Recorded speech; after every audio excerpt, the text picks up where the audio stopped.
My name is Richard Morellis, and I want to welcome you to the Prison Post.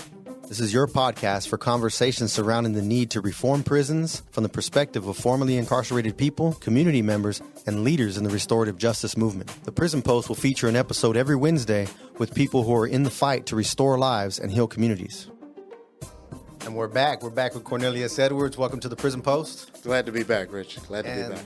Absolutely. It's good to have you. And we're back with our Starbucks. Hey. Yes. I share. It's tough to go without it. Definitely. I shared with you, our audience last time, that after 21 years, you were one of my close friends and mentors on the inside, and you picked me up, or we met for Starbucks, and you were one of the first ones that were formerly incarcerated I got to meet back up with, and you gave me a lot of wisdom after I first got out. And the Prison Post is a production of the CROP organization. It's an organization I work for. I'm the director of communications, and we're over there reimagining reentry. You know, there's a lot of ways that reentry isn't working, and it hasn't been working, and we're trying to get things on track with CROP organization, with leadership development, digital literacy training, financial literacy training, B2B sales, putting people to work in the tech industry, workforce development, fair chance hiring. And when I think about you, you've done a little bit of that. You've been successful in reentry. It's going on 9 years now. Yes, 9 years, Rich. That's a long time. Nine amazing years. We got one of our associates. His name is Ron in our Ready for Life program. He's been out 10, and I spent some time with him. But other than that, I really haven't known any other formerly incarcerated people sentenced to life that have been out that long. And, you know, it's a breath of fresh air, not only for me, but for our audience to see, hey, here's a guy who has never gone back. In our program, nobody's ever recidivated. Here's a guy who's never gone back. There's not even any possibility of that. I mean, there's always a possibility, but there's nothing in the lifestyle and your thinking that would ever lead to that. And so it inspires hope to families and loved ones, and even those who may be on the inside watching our podcast, to know, hey, you can stay free, whether it's not just a year or 3 years. And I know that CDCR does all their measurements based on 3 years, and 52% go back. But here's somebody 9 years, never gone back. It's not even possible. How does that feel today to have been here 9 years? Wow, Rich. To put it into words is a really tough thing to do. But what I will say is this. The first 5 years being on parole, what you try to do is you try to stay within those parameters, mm-hmm. Because there's so much you want to do that you can't. And that 5 years can sometimes slow down a little bit. Right. But after that, time just flies. Yeah, after parole, you're really free, right? Yeah, you're really free. You're really free, and time flies, literally. Before you know it, a year has passed, and you're trying to figure out where did the year go.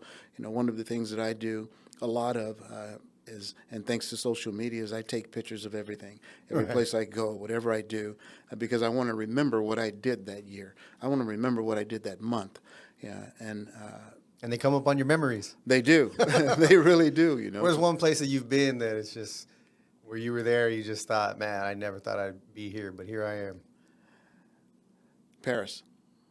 Paris, France. Paris, France. Not Paris, California. Not Paris, California. Paris, France. I was in Paris, France, after my wife and I married.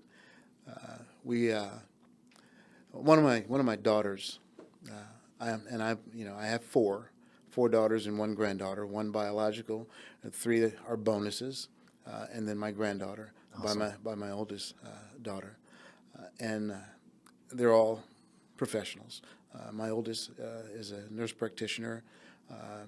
Jasmine, under her, she is an administrator for the state, or for the city of Long Beach.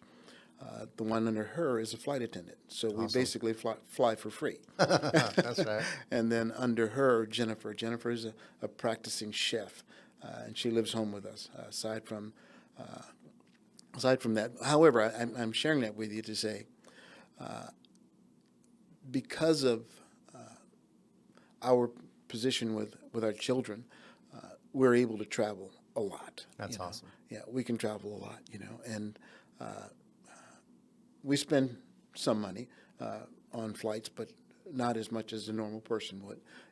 Most of our money is spent on hotels and restaurants and things like that. But just having that opportunity after parole was is what I dreamed of. You know, for so many years, you know, you sit and I had a subscription to National Geographic, you know, for 20 years, you know. So yeah, I remember having one of those. yeah, and I would pass them on to someone else after I read them. Yep. But I would literally see all the things that I wanted to do. You know, I would see someone going on a bike ride through Nepal. You know, I'd see, you know, a couple in France, in the south of France, in the vineyards, and another one in Paris, and then in London and New York, and all of these different places. And the only thing I wanted to do was I wanted to travel. You know, Yeah. so in my heart of hearts, I knew that I had something that I needed to do personally, which is why I opted out of going back into the institutions and doing more than I was at the time, because I needed to live a little, you know. Yeah. And that 4 years after parole, I did some living, Rich. That's right. I don't think that anybody would disagree with you after 26 years Yeah. there that you need to live a little. Yeah, I did some living. That's good. Yeah. What was the highlight of Paris? The highlight of Paris. The highlight of Paris was we had two hotels. One was I mean, I'm sure I'm sure one of the highlights was just being with your wife in Paris. that was the highlight of it all. That's the you know. highlight of all. Yeah, and particularly when you're When I in think love. about- yeah. You know, when you're in love, and I love my wife. My wife is absolutely phenomenal. I saw some of them Yeah. pictures on Facebook. You Yeah, guys, she's phenomenal, you know, and it was a godsend. You know, I wasn't looking for anybody. After my divorce, I was basically just looking to, you know, have a Corvette, live on the beach, and get me a dog, and just do me for a while. You know, unfortunately, God said, no, that's not the plan. This is the Okay. plan, you know, and He just set her right there, and I fell in love the minute I met her. You know, so. that's beautiful. Yeah, it's that's another podcast, Rich. We'll and literally a whole podcast, you know. So, but having her in Paris was phenomenal. But we're both jazz advocate. I mean, we just love jazz, and no matter Yeah. in Paris, there's just old jazz, and we had this room that was probably 2 blocks from the Eiffel Tower, and it was raining because it was in November, I believe, late October, early November, and it Right. was raining, and we could see the lights in the Eiffel Tower, and I could hear the jazz playing. And you know what, Rich? That was a moment. That was a moment. You know, where all these years I sat in a cell, listening to jazz. You know, waiting for jazz tracks to come on in Catalina Island because someone was opening up. Yeah. You know, I was, and I've been to Catalina Island too for 4 days. That's where we're going for our honeymoon. Amazing. You're gonna love it, Rich. All right. Yeah, that's Jazz Tracks is in October. Well, you know, I don't know if they're gonna have it this year, but we'll talk more about it. But just being able to do that and relax at midnight, because I woke up in the middle of the night and I'm laying there with my wife and I'm listening to this jazz, and it's all, you know, Blue Note. You know, it's old school jazz, and I'm listening to it and I'm looking at the lights of the Eiffel Tower and I'm saying, oh my God, Man, you're here. You're actually here. that's man. living. Yeah. So yeah, that was my highlight of Paris. On the that's awesome. That's beautiful. On the flip side of that, do you ever think back to the 26 years there? And you know, I ask this question because I'm often asked, you know, dude, that was a long time there. You know, you got 7,300 something days for me. You know, the 21 years. Do you ever reflect back? And you know, they want to know if there was, you know, the trauma experience, and a lot of times I say, I'm so focused on the present and the now and being in the moment and building a future and career and family that I don't take enough time to reflect back. And if I did miss anything, I miss some of my friends there, and I miss maybe all the time I had to read and to pray and to connect with God and in His Word. Or I mean, I definitely don't miss the environment or the concrete or the cells or the cages or the madness or the survival feeling or any of those types of things. But it was there that I built some of the best friendships of my life. I mean, Jason Bryant was one of them, and Ted Gray, and you and a lot of our friends that we know. I talked to Wade Taylor yesterday, and he's like, I saw Cornelius on part one of your show, and you have a connection with him, but it was there that that's all we had. Yeah. And I'll say this before I turn it over to you to ask the question. People ask me, do you ever have dreams about being back there? And what I say is that I remember having dreams in there of being free, and then I'd wake up and I'd open my eyes to the wall, a concrete wall. And a couple of times I had dreams that I woke up, that I was there, and then I woke up and I was out here. And there's only been twice actually, but I don't really think back about it in a negative way. But I know that it was. I don't fully comprehend how long it was, and I don't need to. No. No, and I don't need to. But life is good out here. Yeah. It's good to be with you, brother. Good to be with you, Rich. What about you? I don't dream a lot, Rich. Why that is, I don't know. But when I do have a dream, sometimes it's I don't dream about prison. Sometimes when I do dream, I'm caught in a dream where I'm trying to run and I can't. Or I'm trying to do something and I can't because something is pulling me, a gravity or something is pulling me. Those are the kinds of dreams I have. With regards to prison, I've thought about going back in several times. In fact, Sam Lewis and he's like my little brother, and I love him. And I love the work he's doing. He's phenomenal, man. He's been on the prison post too. Yeah, well, he's phenomenal. He is, and from day one, when he stepped out, he kept pushing. He kept pushing forward, and today you could see the fruit of his labor, and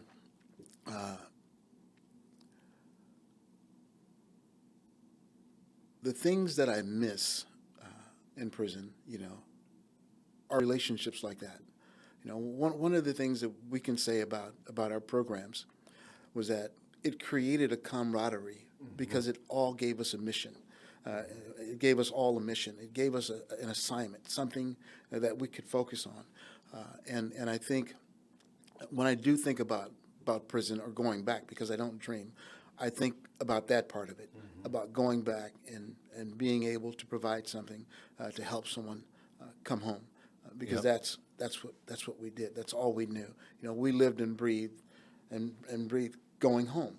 That was, and what do we need to do to get there? Yeah. So if we had to be innovative about it, whatever it is we did with that in mind. Okay, what do we need to do? This is what we need to do. Okay, they're not going to give it to us. Let's create it. That's right. Okay. So speaking of that, talking about creating it, one of the main reasons I wanted to have you on the prison post is because, to me, you're one of the founding fathers of creating groups, rehabilitative program, restorative programming, transformative groups that will prepare us for freedom, especially the niche population of those sentenced to life, who at one time had no hope. You yourself know that you had 3 dates that were taken under Gray Davis's term. Gray Davis said the only way a life will ever leave prison is in a pine box. And he took 3 of your dates. And Schwarzenegger took 2 of your dates. I mean, the commissioners that are appointed by the governor are saying, you're ready to go home.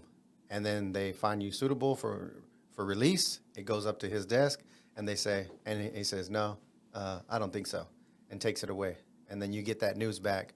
And finally, the 6th time. And Schwarzenegger really was the one who opened up a crack of light for us. He did. But Cornelius, I remember you as a trailblazer, a leader. And I'm not blowing any smoke or anything like that, but I consider you like legendary, because I can think back and who else was the one having the ideas to start parole readiness groups or BPH prep groups teaching us to create a portfolio, to go in there with a portfolio that is presentable with a relapse prevention plan, with the list of your triggers, with remorse letters, with your employment letters, with letters of support, and order it like this. I never even heard it. 12 years. My first 12 years, maybe because of the despair of people not going home. But here comes this guy. He creates a group called Avatar, and I'd love to talk about Avatar. But first, even before that, in the mid-2000s, in our last episode, we talked about you creating a literacy plan in the 90s when prison was really rocking and rolling, and to create a literacy program with 500 people who are now getting excited about getting their GEDs. We know that 9% of people who get GEDs recidivate, and the numbers are low. 1.6% for those with an AA degree, and some 0.000002% of those with a bachelor's degree. So education matters. So you created a literacy program. No one told you what to do. You just wanted to do it, and you had an opportunity. And then the mid 2000s, when nobody else was doing this, you created a lifer support group. So would you talk about that, and then we'll go into the avatar. Well, Lifer Support Group, the reason for the Lifer Support Group was, and keep in mind, with the literacy program, the literacy program taught me how to organize men in prison, literally, and I don't know if you remember Finney Hampton. I do. Finney Hampton. Bishop Finney Hampton, Jose Hay. Yep. These are all guys that when the literacy program Now Wesley. grew, and Wesley, now Wesley. All right, now these are all guys that when the literacy program was created, we had to create a council, and in this council, we had provisional chairman, and then we had an executive body, and the provisional chairmen are the ones who basically ran the program.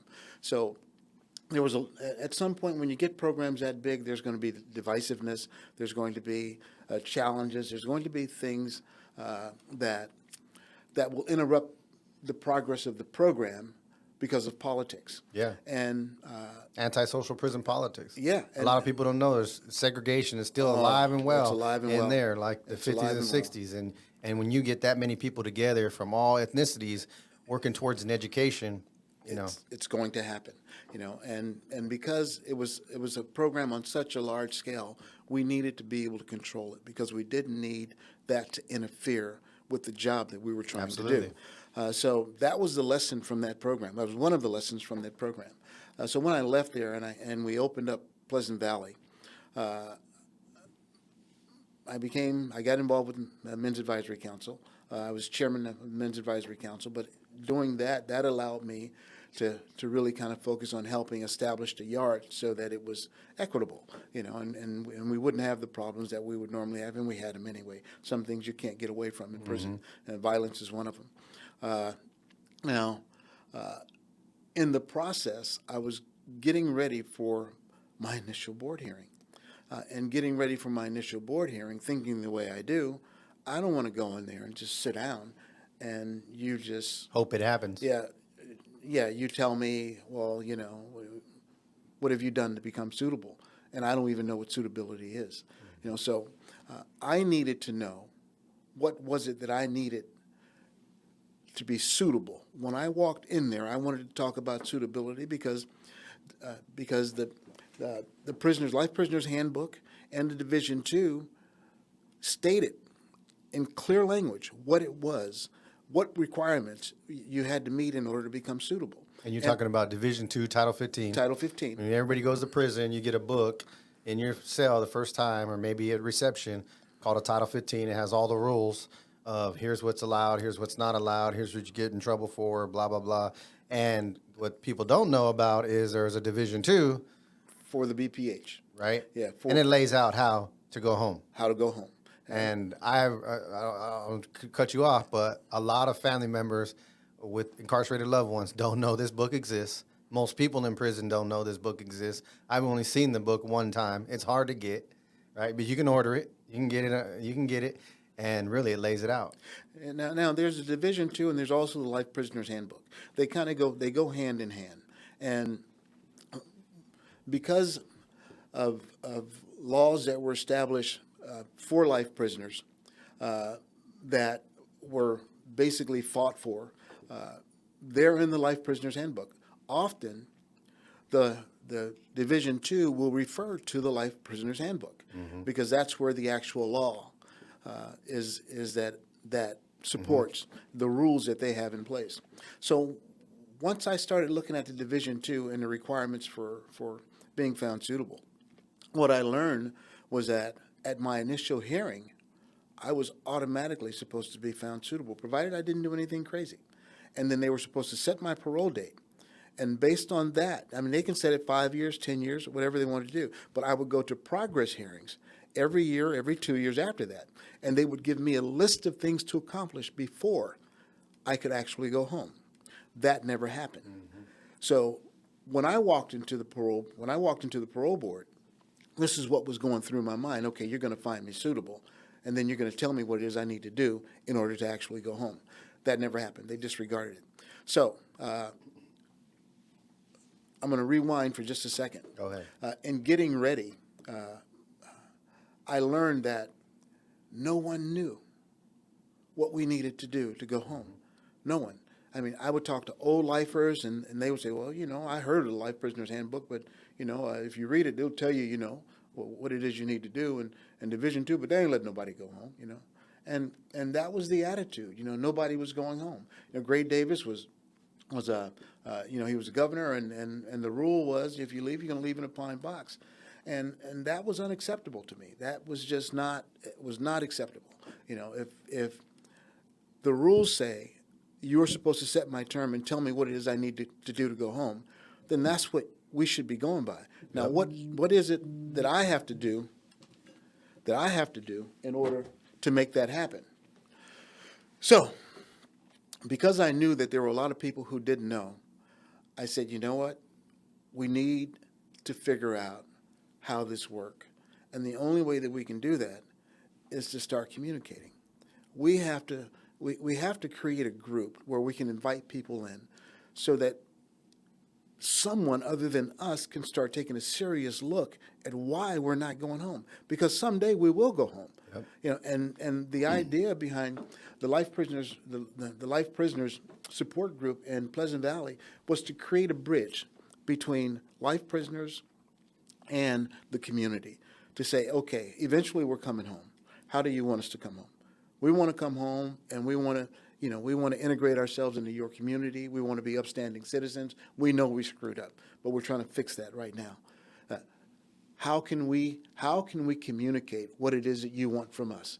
So we invited clergymen, and we invited councilmen, and we invited people from the community, and to sit down and have these conversations. Lo and behold, I ended up transferring again.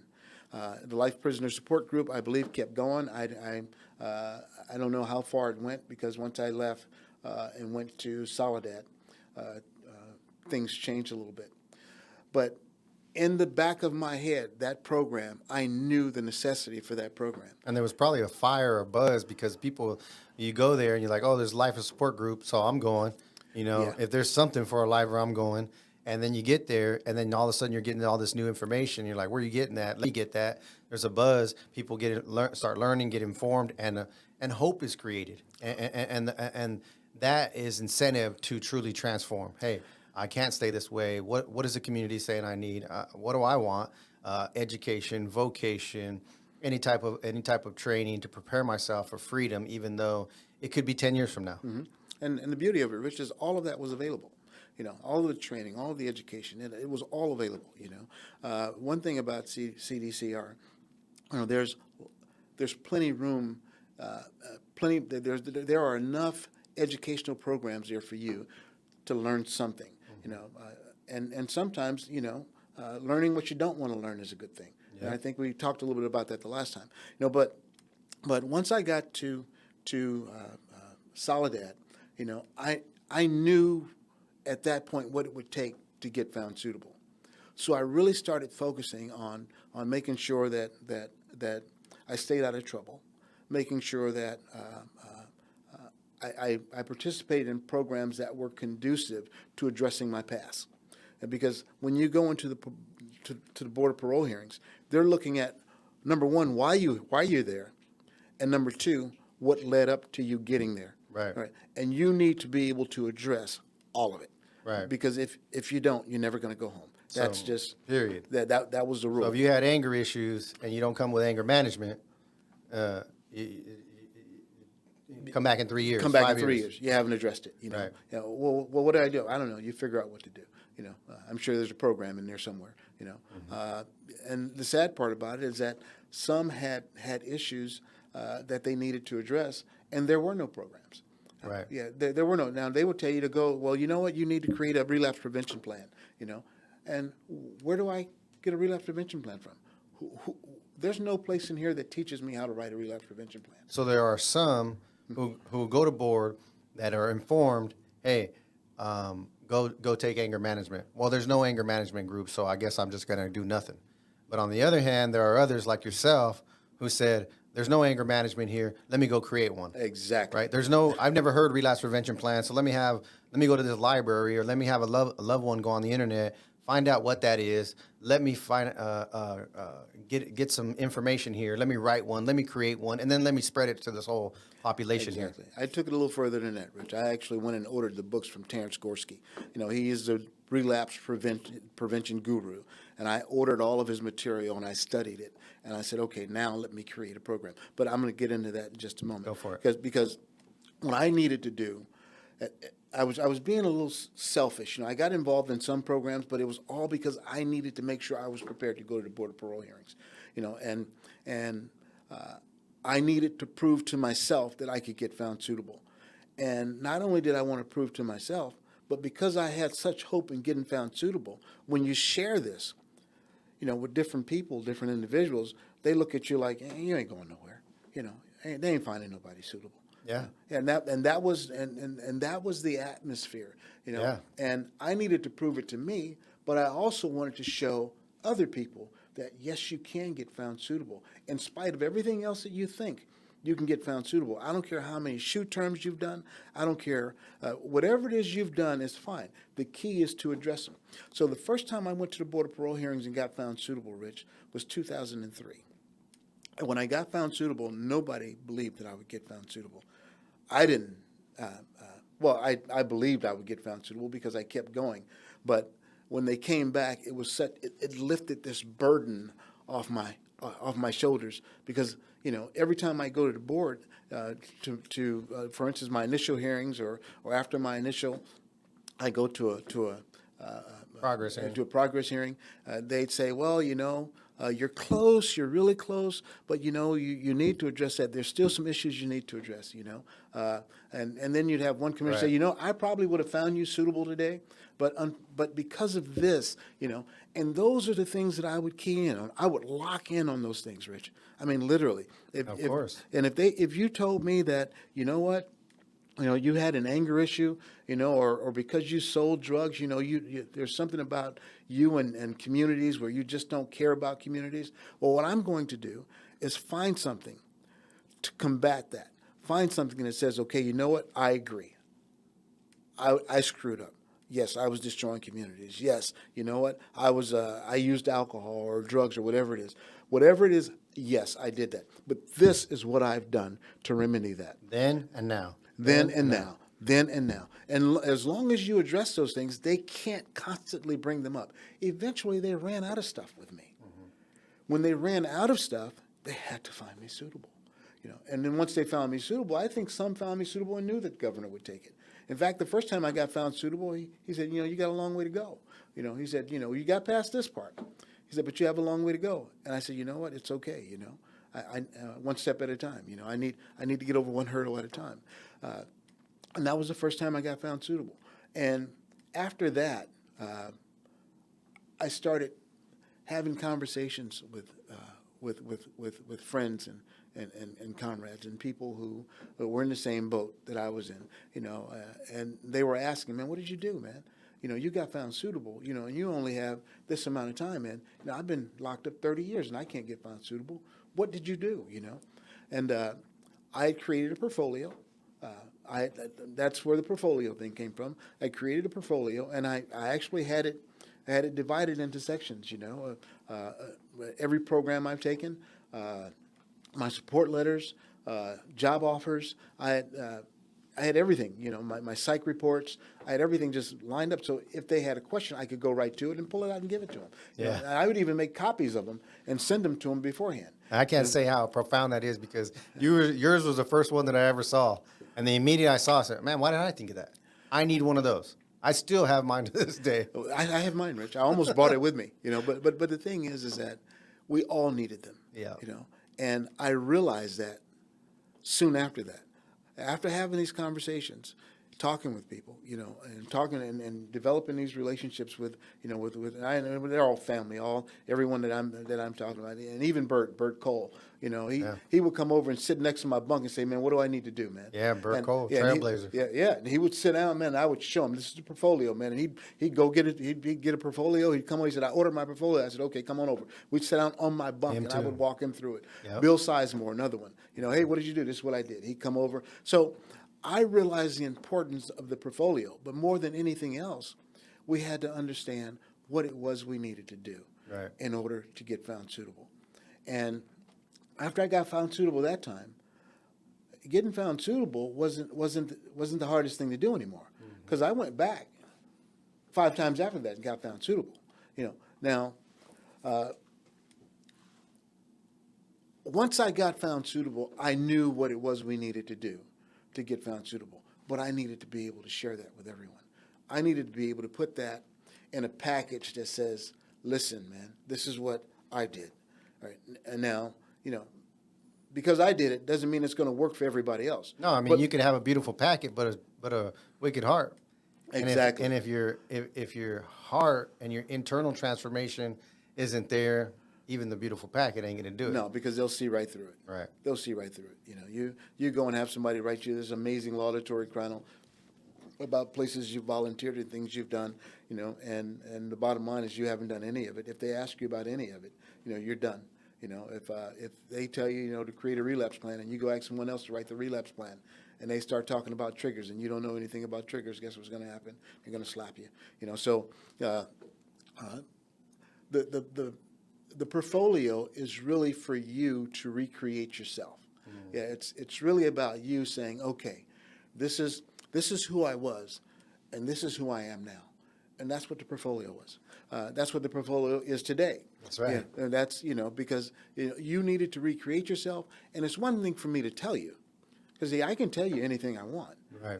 But when I walk into a parole board hearing and I show it to you on paper, now it's a whole new ballpark, because I have professionals signing off saying, this is what he's done. This is how he's responded to this. This is what he's completed, and he's done well in interactive groups and da-da-da-da-da-da, and just go on. So having that on paper is more powerful than words. It's more powerful than anything. And while in Soledad, I was chairman of Fathers Behind Bars. That was another program that I was really, really, really crazy about. Because we were able to really kind of reach out to fathers and help fathers become better fathers in prison. And that was a tough thing to do, because some fathers really thought that they were the worst thing ever. Yeah. And they couldn't be further from the truth. One thing about kids, they think their dads are the most amazing people in the world, no Right. matter what you've done. Right. So were these groups that were popping up, like the AVP, the Alternatives to Violence Project, where you can have your violence addressed, Fathers Behind Bars, where you could learn what it really means to be a dad. What else was available? The Impact Program, where you Yeah. could see the impact of crime. But let's talk about Avatar. I see that you brought the old bylaws. I today. actually have the original bylaws. To have what they used to call an ILTAG group, an inmate-led leisure activity group in prison. You have to have bylaws, and they have to get approved by the state, Yes. by the administration there, to be able to get time and space to run your group. A lot of people think all these groups are created by the state. In fact, the majority of groups, I'd say 95% of groups, are created by us, for us. And they're guys like you who take the time to put these together, and then they got to be signed off on. Yeah. So you came to create Avatar, which is where I consider you legendary, the first group that addressed everything that what a lifer would need to go home. Yes. So talk about Avatar. How'd that come about? Oh, wow. Now, Avatar, we initially started Avatar. I didn't mention this the last time, Rich, but while in PIA, the state had promoted what they call an inmate employability program. The inmate employability program, I was the clerk for the inmate employability. Not only was I the clerk, I was the trainer. I was Charlie Walker was the spokesperson, but I did all the training. I would provide the employment videos. I would provide we'd sit in a room. You'd sit with me for about 2 or 3 hours. We'd watch videos. We'd exchange some dialogue. We'd help you put together a resume based on the skills you've developed in PIA, and then we'd give you some direction to find employment. Now, in doing that, I dealt with more lifers than anything because we had more lifers coming out to PIA than any place else. And If you could bring the mic a little closer. oh, okay. Yeah, we had more lifers coming out to PIA than any place else. So what I found then was that every time someone would come back from the board of parole hearings, they would, hey, Tone, let me talk to you for a minute. They told me to create a relapse prevention plan, man. And man, I don't know how to create a relapse prevention plan. I said, well, I created one, but it's just it's a generic one, and I can show you how to create one for yourself, and that was okay for a little while, and then a light came on, Rich. A light came on. The light said, you know what, you need to help these guys create a real relapse prevention plan. That was from God, man. Yeah, that's because I knew how, and I ordered. I ordered the program. I ordered the books from Terrence Gorski, and Sam and I both. We went through it. We went through it with a fine-tooth comb, and then we started talking about a program, because we started teaching it. Avatar actually started in East Dorm, and we started teaching it, going over things with the relapse prevention plan. But at the same time, we still needed to do board prep. So we were bringing in attorneys. We're bringing in Katie Gilbert, Rutledge, Katira Rutledge. Katira Rutledge. Her and her husband. And a few other prominent BPH attorneys at the time. We would bring them in. Carbone. I don't know if he came in. in. Yeah, Carbone came in too. He came in too. But we would bring them in, and the idea was to have a conversation about BPH prep, but also let's talk about this relapse prevention plan, and how important it is, and that's where it started. We'd have them come out to East Dorm, and then after a while, we said, you know what, Sam and I, Sam, myself, and William Sizemore, we needed someone over at Central, so we found Lalo. And Lalo's amazing. Shout out to Lalo, man. Yeah. Lalo is absolutely amazing. Mr. Rambal. Yeah, Humberto. Yes, that's my guy, man. I was in San Diego a couple months ago, and I wanted to go by and see him, but it was my wife's birthday, and when I'm with her, man, it was really about her, so I couldn't visit as much as I would have liked to. I want to say something about Lalo real quick. You got a 6'5" Mexican guy. Yeah. And a nice guy, Nicest great guy athlete. you ever want to know. Yes. And I never saw Bert you and Bert and Sam were the first ones to ever go home. I never saw a Mexican get a date. And Lalo was the first. Was he? Yeah, that I ever saw. Yeah. That I ever saw.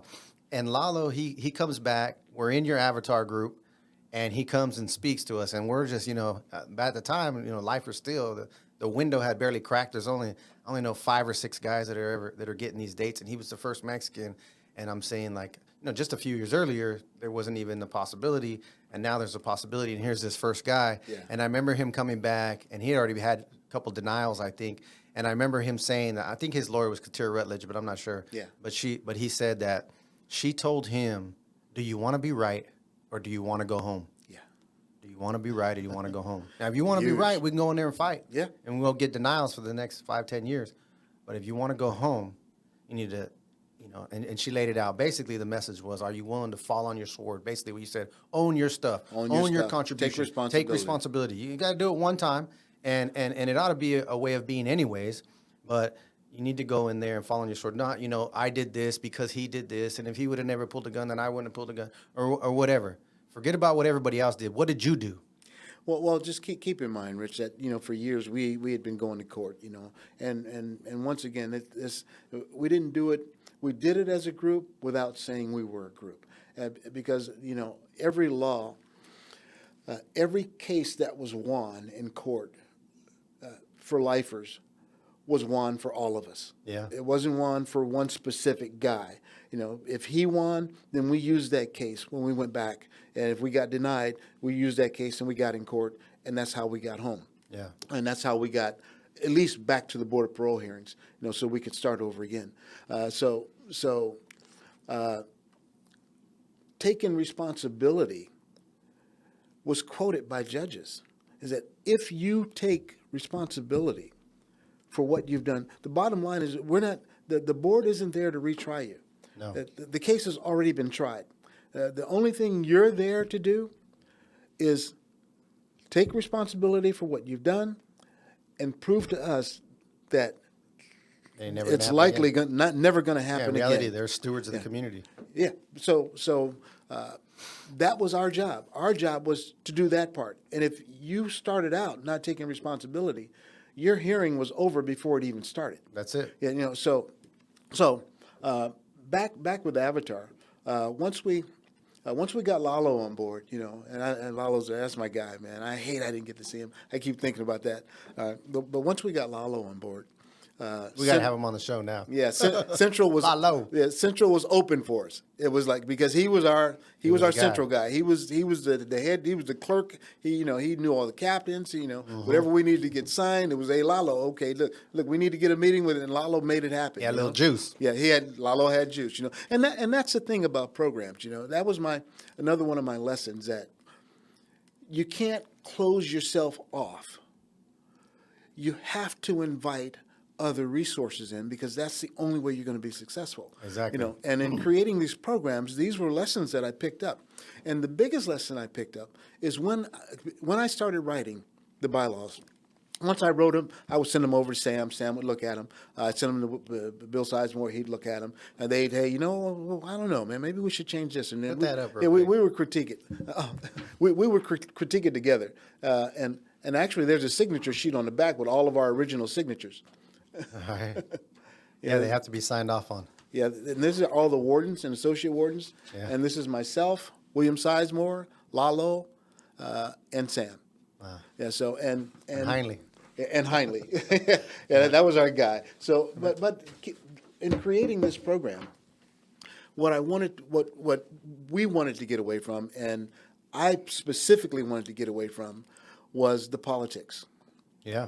Was the politics. And the only way to keep politics out of it was to create a steering committee, not an executive body. Executive bodies fought all the time. You had the secretary, the vice chair, all the way down to sergeant of arms, and everybody was always battling, going back and forth. I didn't want that to happen. Yeah. I wanted 4 guys to control everything in the program. And those 4 guys would be first chair, second chair, third chair, and fourth chair. And with that system, there were no politics. Yeah. Because once we created relapse prevention, what followed it was post-incarceration syndrome. In order for you to complete any part of post-PICS, post-incarceration syndrome, you had to have written a relapse prevention plan. So let's now that you brought up PICS, post-incarceration syndrome, relapse prevention plan, in about 5 minutes or so, would you unpack the 4 or 5 components of the Avatar program for the audience to see? Like here's what we had available, and basically they meet the needs for parole readiness. Yes.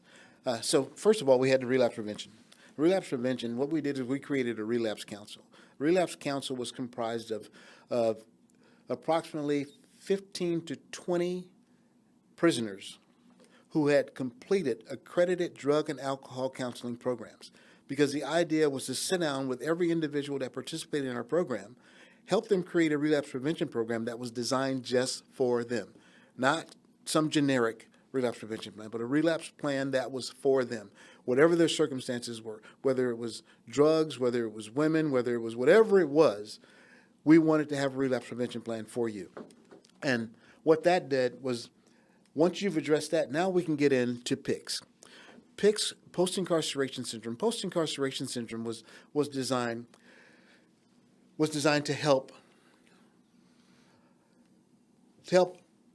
keep us out of prison once we got there. But it was also designed to help us figure out what we needed to shed going home. Because one of the things in post-incarceration syndrome that really kind of resonated with me was institutional personality traits. Institutional personality traits were responsible for probably 60% of the recidivism rate. And that's basically developing a trait in prison that you take home with you. That's responsible for bringing you back. Now, if you recall, in the 90s and 2000s, the recidivism rate was at an all-time high. It was a revolving door.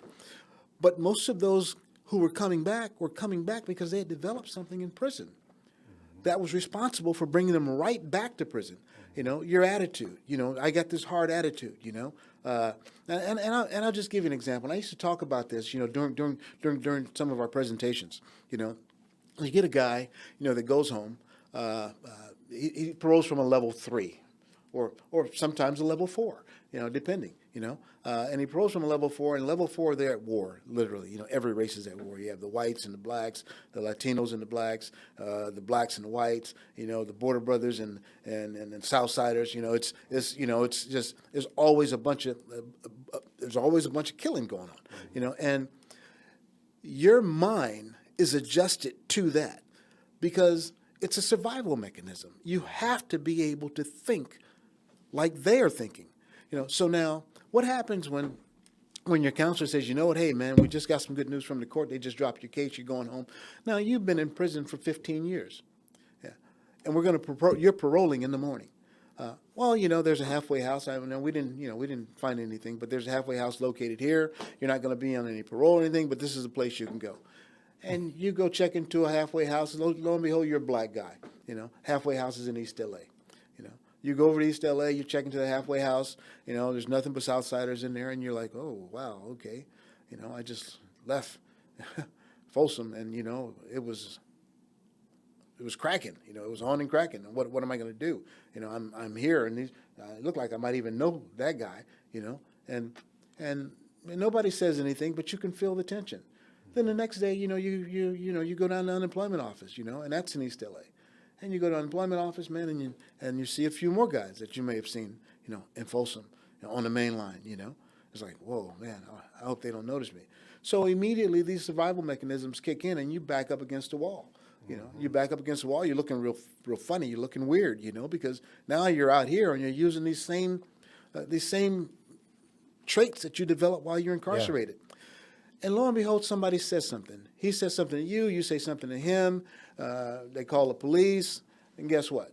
You're going back to prison. You're going back to prison. Just that simple. So yeah, me and you, we go to Starbucks, someone bumps into us, excuse me, how you doing? Yeah, have a good day. And we come out with those antisocial character traits, and then someone bumps into you, you think they're disrespecting you, and you gotta call them on it. And if he says this, I'm gonna say this, and those are the traits you develop in terrible. prison.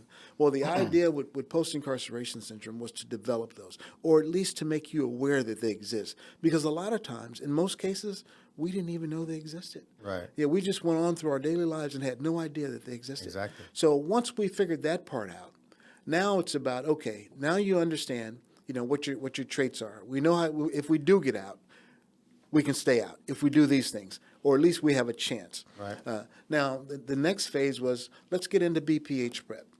BPH prep was to get you ready for the board of parole hearings. And I mean get you ready, from making sure that relapse prevention plan was on point to helping you create a portfolio. We even had a system where you could purchase the portfolios through us. Our sponsor would, we would take a trust withdrawal. They would take the money off your books. Heinley would go and purchase all the portfolios. We'd bring them all in, and then we'd show you how to set them up. In addition to that, during our seminars, because we would have these BPH seminars, and we would bring in 5 attorneys, and each attorney would get up and they would have a 15, 20-minute presentation. While that attorney is presenting, we had tables set up where you can go as an individual and walk over and sit down and have a conversation with an attorney about what it was you needed to do to prepare for the board. Yeah, that was unheard of back then. Yeah, so, the thing is, we needed to get it from sources that were credible, sources that said, I do this as a profession. Let me tell you what they want and what we're not doing. Which really kind of gave us, the insight on, okay, this is what you need to focus on going into the board of parole hearings. And Sometimes we didn't get it right away, and sometimes we stuck to our guns and say, you know what, I didn't do it, man. That's it. I'm not admitting anything. I didn't do it. Yeah. And you go in there and you get denied, and you try to figure out, well, why did I get denied? Well, because you still haven't changed your story. You still haven't changed. You still haven't fallen on your sword, as you would say. And then after that, you come back, and then we had BPH denial management because Yeah. you went through something. Yeah. When you got denied. We all went through something when we got Yeah, denied. to know you've been in 20 years, and then now you need to come back in 5 years. Yeah. Man, I got another 5 years after 20. Yeah. And you got to tell your family. And you got to tell your family. And that's even, you get used to being in there, and it's worse to have to call them and say, no, they said no, and it's 5 years, 7 years, 3 years. And that is the worst feeling in the world when you have a mother, who's been waiting on you for 25 years. Yeah. You have a wife, you have kids, but For me, that was the main reason. I said, I cannot put my mom through more years of this. No. She was getting tired of visiting me. I just can't, I don't want to come here no more. No. And, they at times treated her like if she was incarcerated. And I just don't want to come. And my mom loved me. She knew I was ready.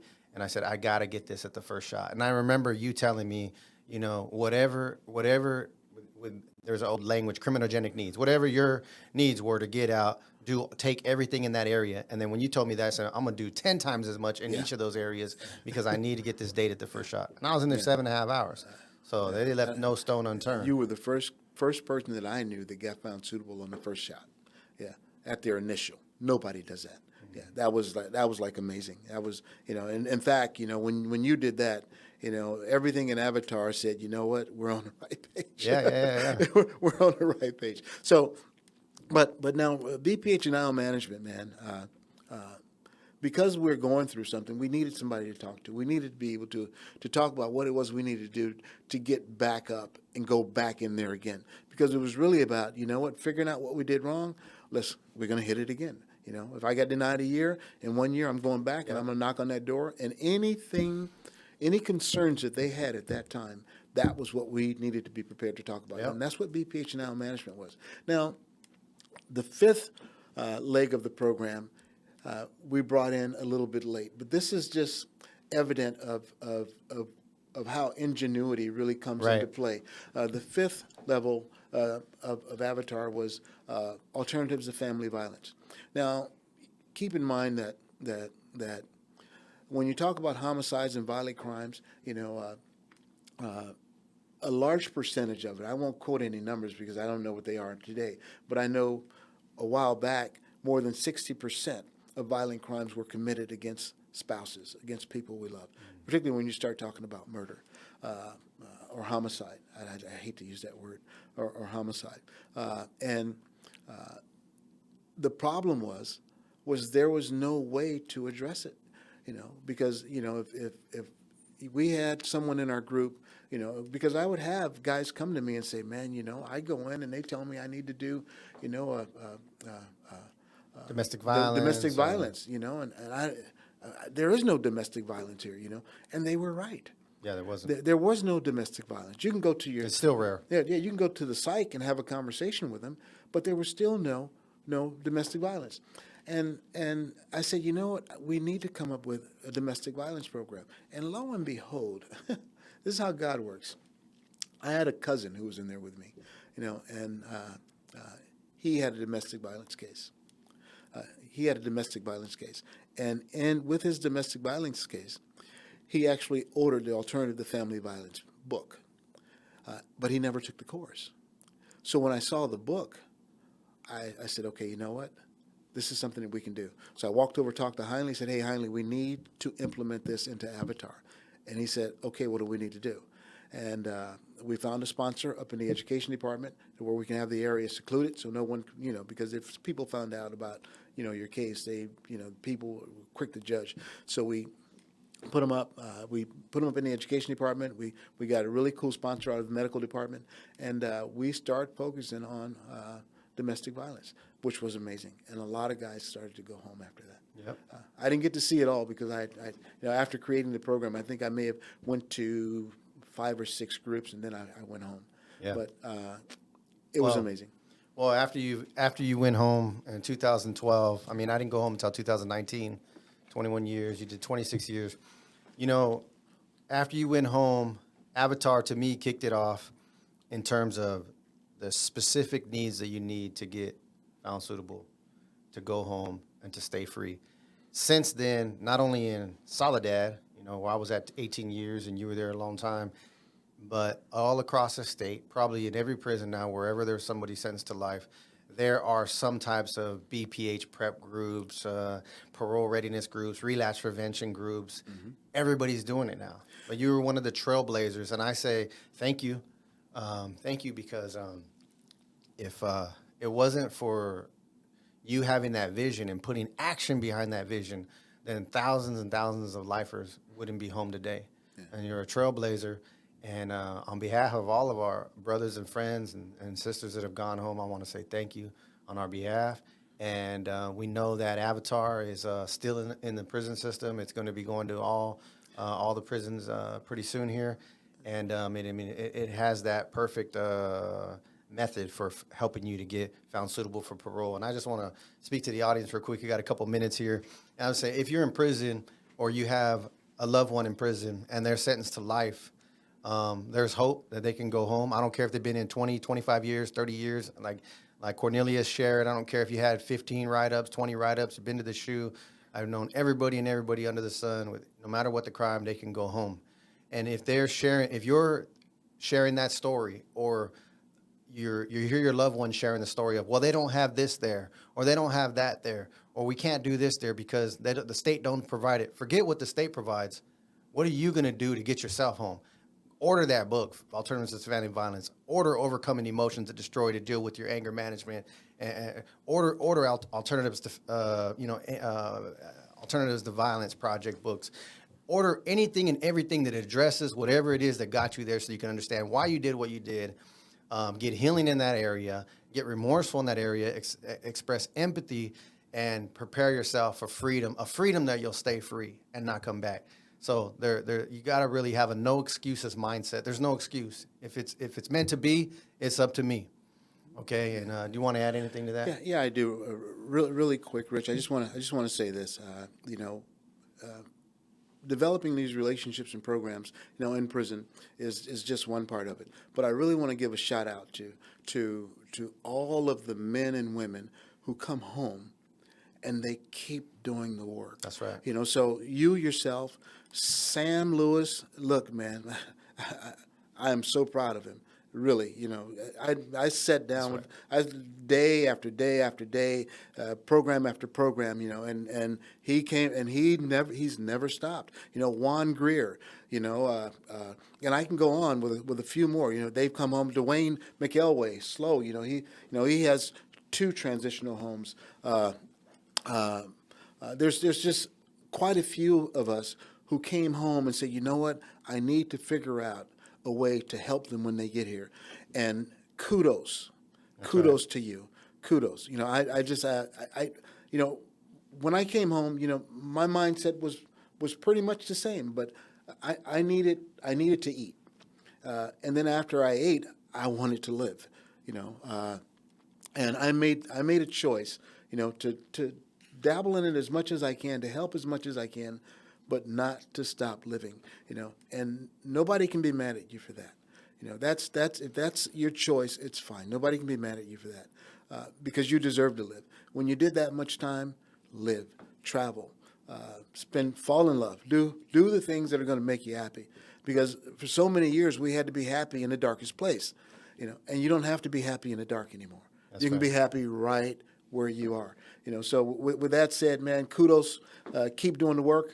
Love you guys. If you ever need me, DM me, or, most of you have my number. I'm willing to chat about any of it. Thanks, Rich. Right. Thank you for listening to The Prison Post, a production of the Crop Organization. We'll be sharing more stories from the world of prison reform and restorative justice, so please join us. You can listen to The Prison Post on all major podcasting platforms. Subscribe to our video cast on YouTube and like us on Facebook at The Prison Post and at Creating Restorative Opportunities and Programs.